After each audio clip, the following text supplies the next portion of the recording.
Police escorting the ambulance, which was transporting the body of the Hollywood police officer who was shot and killed while on duty. Tonight, we're also learning more about the stolen gun used to shoot that officer. And this as family, friends, and the Hollywood community gather to remember Yandy Chirino. Local 10 News reporter Ian Margo live now with the new details for us tonight. Ian. This vigil starting just moments ago, and there are hundreds of people here, if not more, all here to pay respects to Officer Yandy Chirino. And this is the same time we are learning a little bit more about the gun that was used to kill him. A procession of police vehicles escorting the body of Officer Yandy Chirino to a funeral home Thursday afternoon, only days after he was shot and killed in the line of duty. The 28-year-old officer was on North Hills Drive in Hollywood Sunday evening when he tried to take 18-year-old Jason Banegas into custody.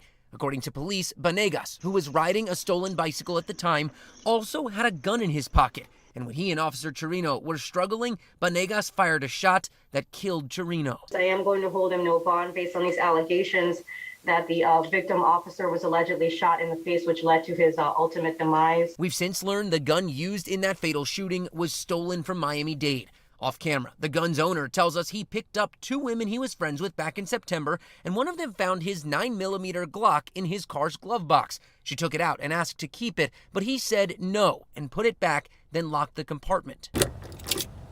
The trio then went to this Sunplex gas station on 79th Street before going back to his home nearby, where he says he fell asleep. But when he woke up a little while later, the girls were gone, and so was his gun. So he made a report with Miami-Dade police. When we spoke with him on Thursday, he was stunned to learn it was his gun that killed Chirino. And today, Hollywood police released photos of these two cars, saying they're looking for the people who were in them because they could have been witnesses. So if you were in those cars or you recognize those cars, give police a call. Back out live here, we're going to keep our voices down just a little bit as this vigil continues. As for the owner of the gun, he didn't want to be identified on TV, but he was very shaken up to learn about what happened with his weapon and has been cooperating with police. This vigil just getting started here in Hollywood.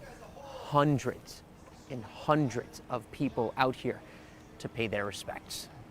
Live in Hollywood, I'm Ian Margo, Local 10 News. He really left his mark. Thanks a lot there, Ian.